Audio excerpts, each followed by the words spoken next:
Okay, so I filmed a bunch of things over the past 2 weeks, 3 weeks, however long it's been. It's almost been like a month or something. Whatever.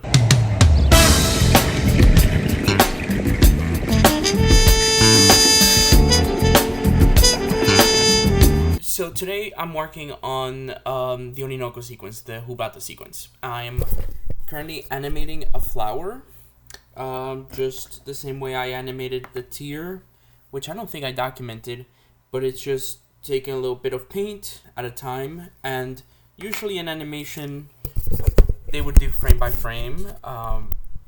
You would see that they have like a cell for every frame and is its own thing, and you can keep it.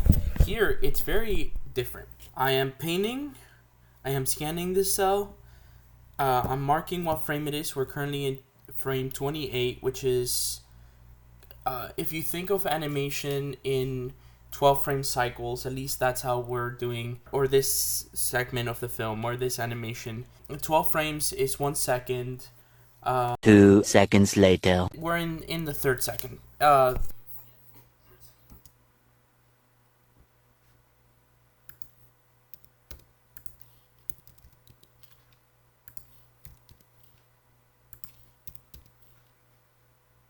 That sounds weird. Yeah, we're in the third second of this animation, and I'm starting to get a little bit. I feel like okay, so if you see, I'm letting this one dry out a bit because every time I put it into the scanner, the things I freshly painted, they get the glass dirty.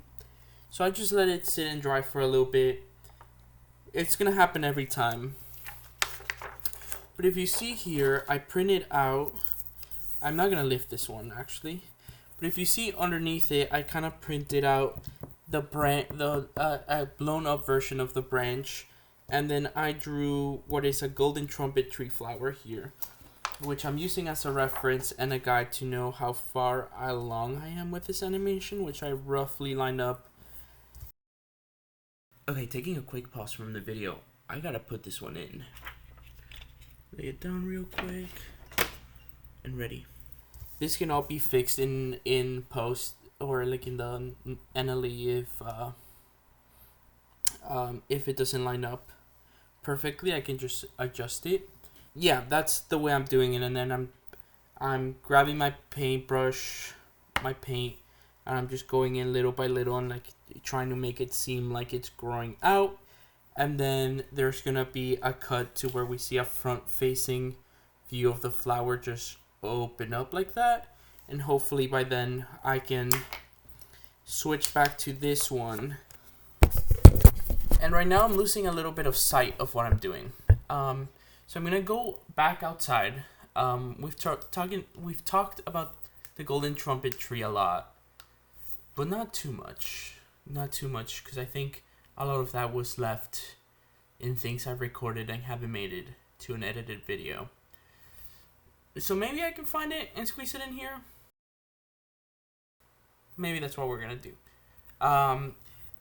But I also wanted to show you some of the things I've been doing with the Bolivar sequence, and I made a prototype puppet thing. I'll show you that in a second, and hopefully it's going to be a mess. This video, a mess. So let's talk about the Bolivar and Cangrejo sequence real quick. I think there's a more appropriate place to do it. A bust of Simon Bolivar. This sequence specifically is a folktale I wrote pretty early into like revising the story and the film overall. And this one in particular is about Simon Bolivar. So while I'm rambling, I'm going to show clips of me filming with the prototype puppet and how that happened. And I won't show final results, but just bear with me for a second. El Gran Libertador, meeting a hermit crab during all 3 of his exiles and a potential 4th at the end of his life, a hypothetical 4th. And they just wax poetics at each other while Cangrejo asks for favors, finding him shells. And I think it's one of the sequences I'm most proud of. It means a lot to know that even somebody who fought for the liberty of Venezuela. I dropped my pencil, and was right there at the very beginning um, of what came to be known as the Venezuela of today, or I guess not of today anymore. He himself was prone to be exiled and to live outside and to not know the glory or bask in what home meant for him.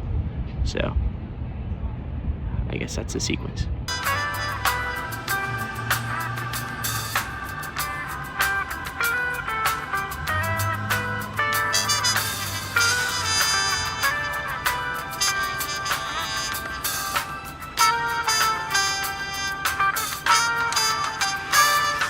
And that was a little bit about the Bolivar and Cangrejo sequence. We will talk more about that at another point.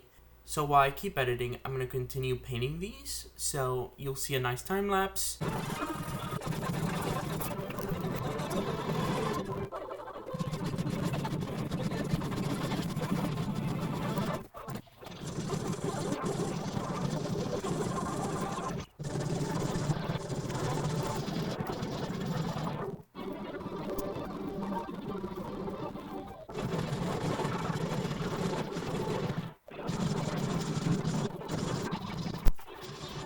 Okay, so what you saw were about 4 to 5 frames.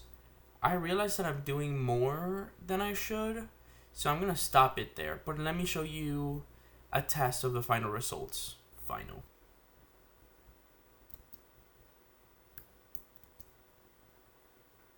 Okay, and that was it for today. I mean, these were meant to be short, not very in-depth.